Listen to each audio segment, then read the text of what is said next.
This is Dan Bolen, and I'm the host of our podcast today, The Courage to Be Courageous, where people can come and hear stories of people from all over the United States who have faced fear and have courage to get through it. We have some inspiring stories and powerful stories that'll help all.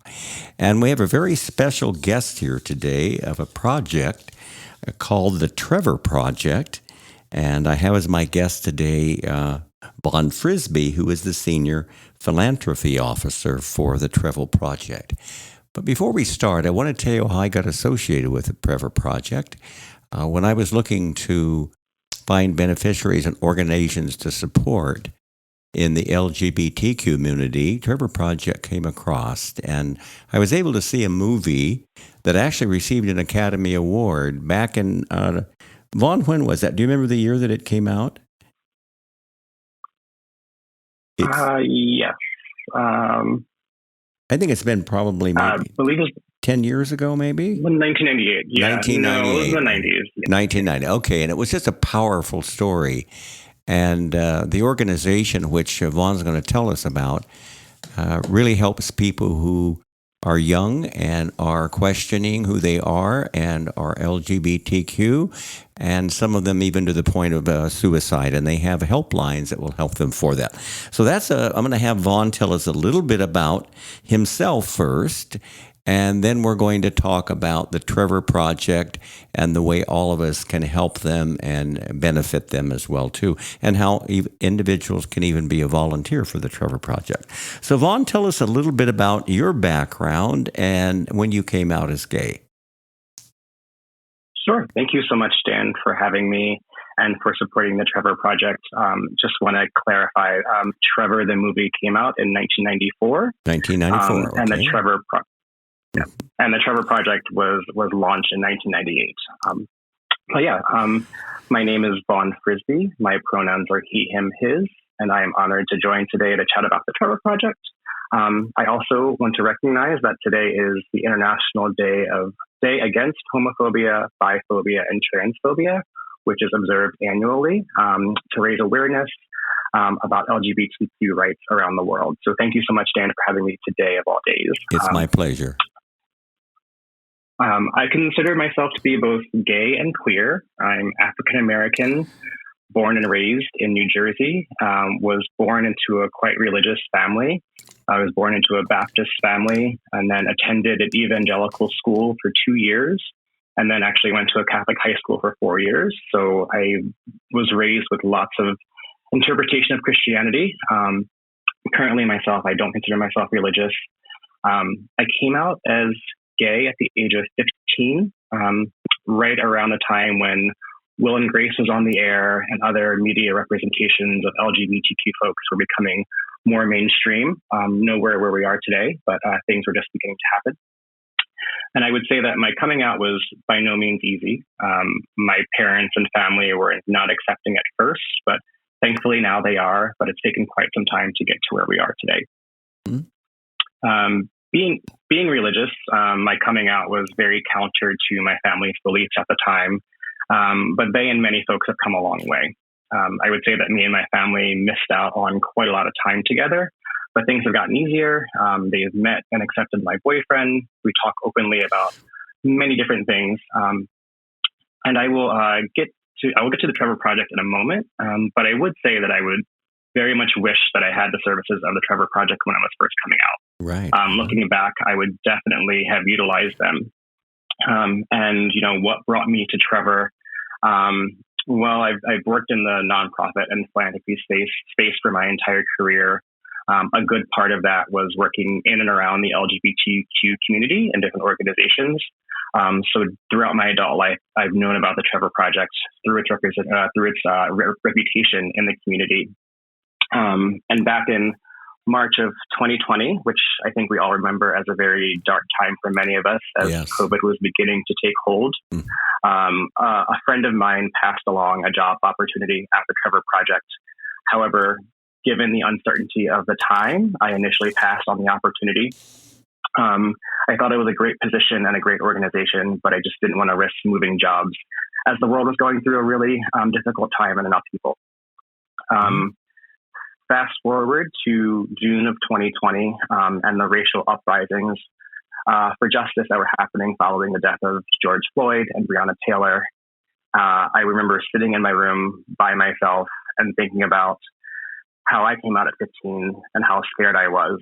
But I had the chance to be with friends, to escape my home life, to immerse myself in school and accepting adults. None of that was available to LGBTQ young folks at that time. They were at home, they were isolated. And at that moment, I needed to do something to make sure that LGBTQ young folks knew there was someone out there for them. I wanted to make sure that LGBTQ young folks knew that even in a dark time, there was hope. And I think it was especially important for me at that time as a queer Black man, for other LGBTQ Black young folks to know that there can be a tomorrow. And then it clicked. I needed to reach out to the Trevor Project myself. So I found that old email that my friend had forwarded me. I reached out to the recruiter and I asked if the position was still open. A few months later, I had my first day at the Trevor Project. Wow, that's a fascinating story. So when you first came out at 15 years old, Vaughn, and told your parents, you said there was a gap there that you didn't have that much contact with them, and then finally they began to adjust to who you were. How long of a period was that? And you had a lot of courage to come out, a lot of courage at 15 years old, and I want to applaud you for that. But how long was it that you were not associated with your family until they were accepting of you? I would say I was always associated with my family. However, there was not a discussion of my sexuality for several years. Mm-hmm. It was the elephant in the room. It was the eggshells we all walked upon. So I just wasn't really living my life all that authentically with them, unfortunately. And it took them it took us about 4 to 5 years to start having those conversations really authentically and openly and honestly. Actually wasn't probably until I moved after college, after graduate school, moved across the country to San Francisco, where I am now, that they really started to open up and warm to the idea. I think it was actually when I brought my first boyfriend home that it became pretty much a clear and apparent, like, this is now a thing and there's no turning back. But like I said, we've all come a long way. And I think for our audience, I think all of us understand that it does take some people time to be able to get used to the plans that they had for us that are different than what our plans are. And so we have to allow them a certain amount of time. Unfortunately, some never come around to their sons and daughters, but obviously your parents were. And I know it was courageous for you to do what you did, and I think it's courageous to do what they did to be able to come forward as fast as they've come as well. So I think that speaks a really well-spoken story there.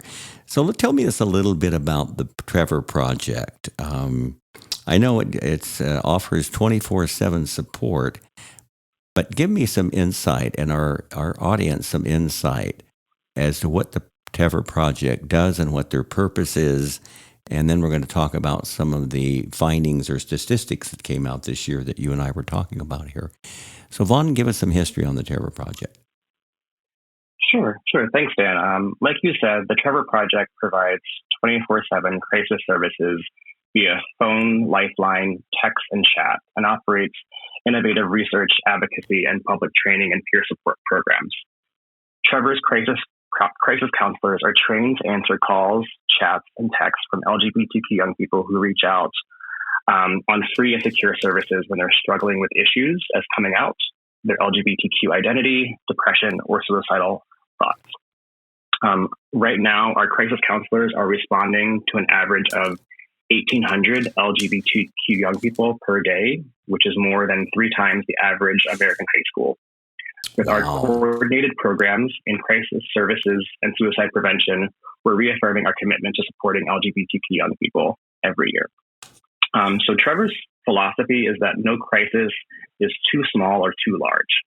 Our research has shown that more than 80% of LGBTQ young people said it's important that a crisis line include a focus on LGBTQ folks like themselves.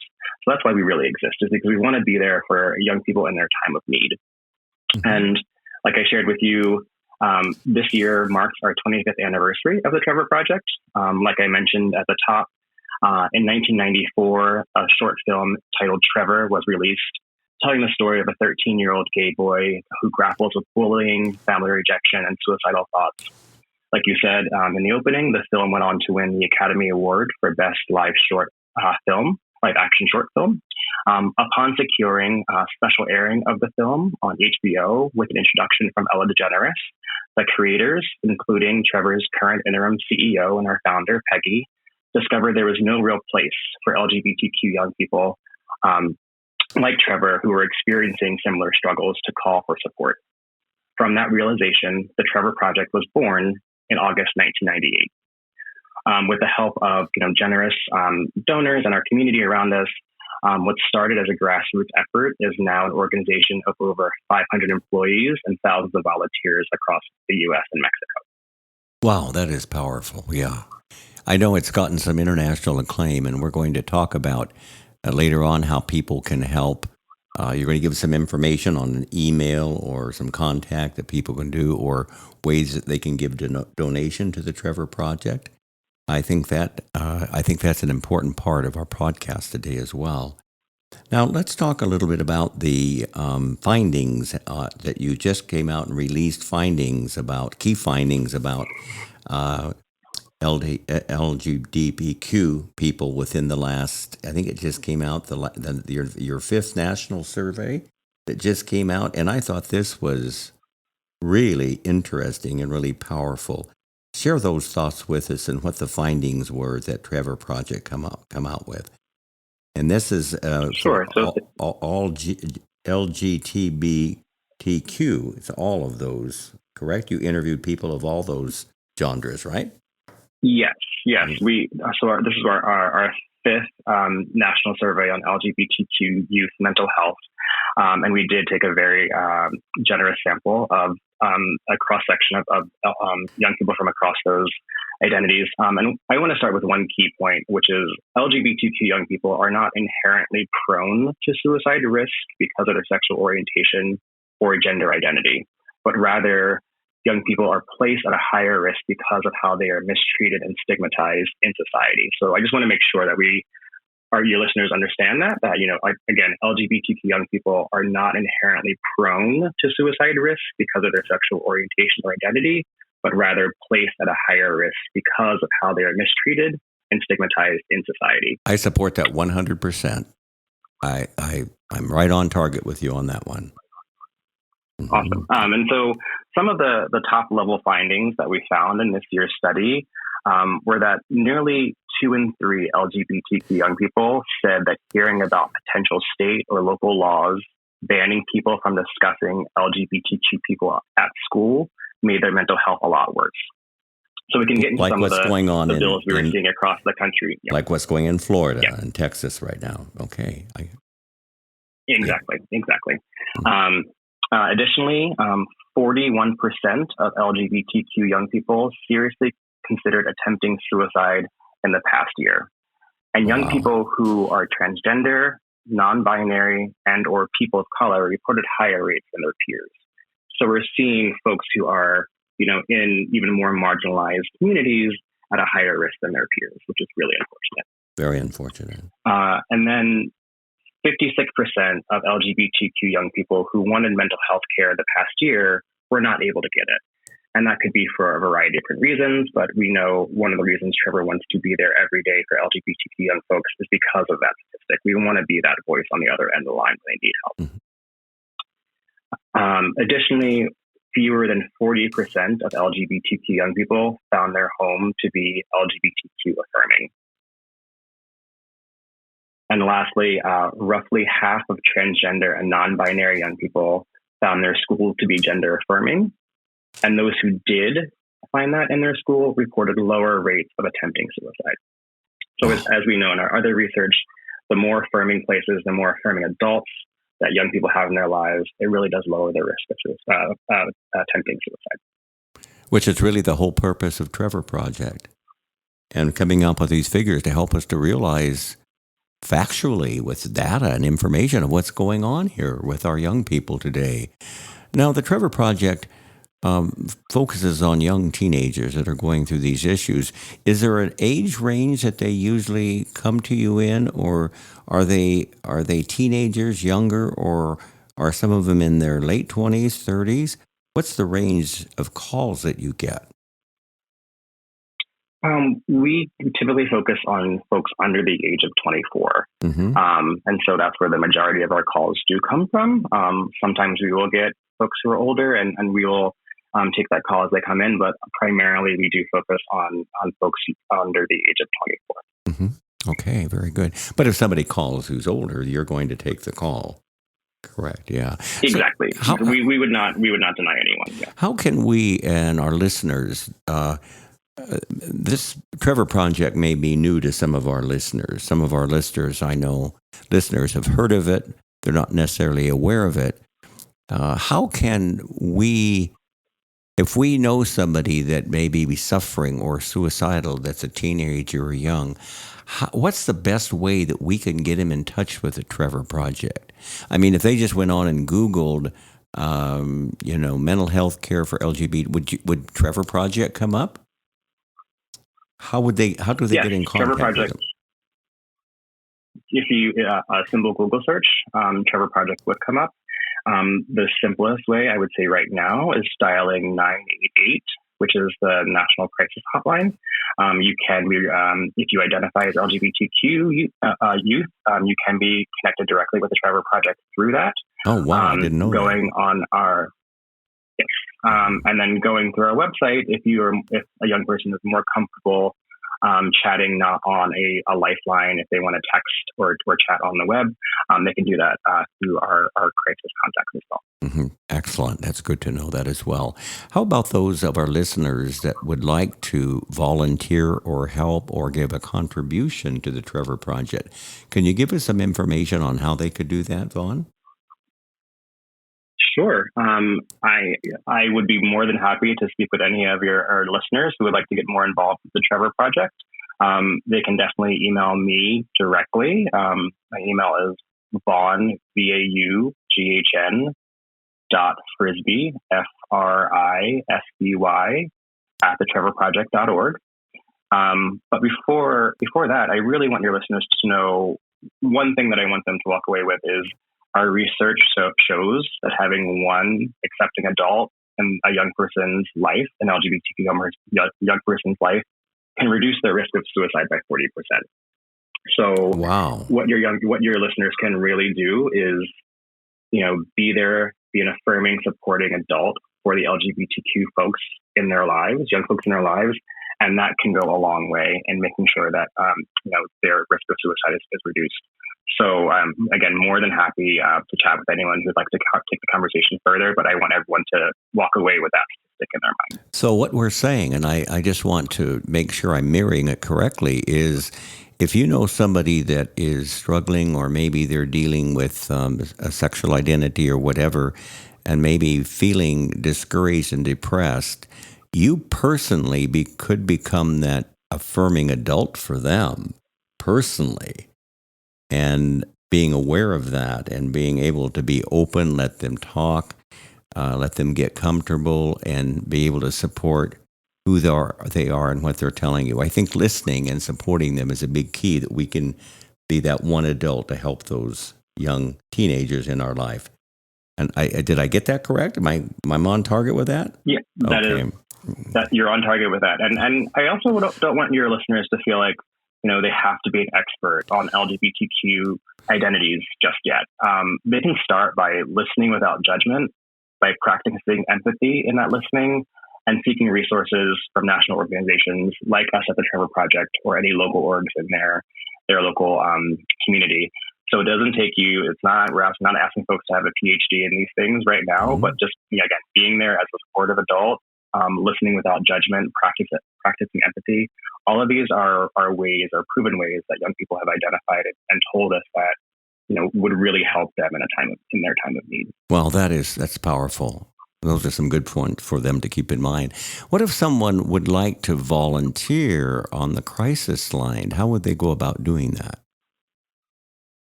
Sure. So our volunteer, we do train our volunteers after an application process. and then acceptance into a training cohort. It's about a 40-hour self-paced training course that our volunteer trainees do go through. And they can find more information on that on our website, thetrevorproject.org. We are always looking for more volunteers. As I shared with you, we're a fully remote organization with thousands of volunteers across the country. So if anyone's looking for more information from that, they can reach out to me, or they can go on our website, thetrevorproject.org. Okay, thank you, Vaughn. I think one of the things, too, I want my audience to remember, and I think Trevor mentioned they get 1,800 calls a day, but in a year, or so far, in 9 months this year, you've had 350,000 calls. Did I get that right? That is correct. That shows you why we need the Trevor Project, because these young kids who are suffering, and maybe they don't have an adult in their life, and that's why they're getting as many calls as they need.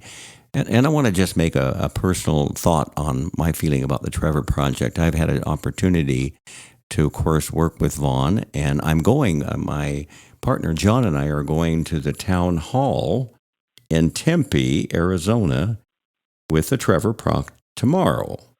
And so any of you listeners that are from Arizona here, it's going to be in Tempe, which, as all of you know, is a suburb here of Phoenix, or a city of next to Phoenix, the town hall there. And that's going to be, I believe, on March 18th, which is tomorrow.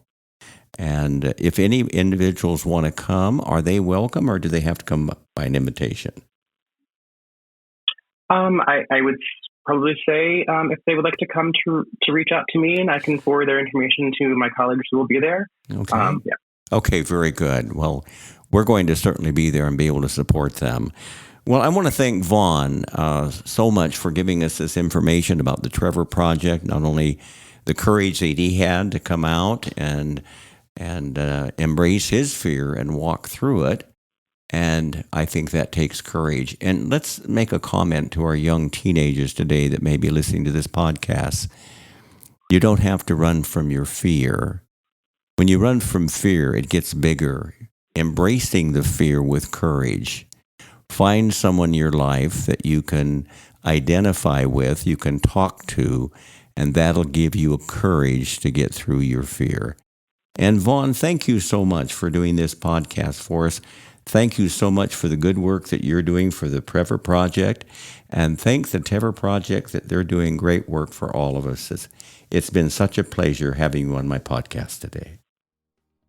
Thank you, Dan, so much for your support and for doing this for your podcast. Thank you.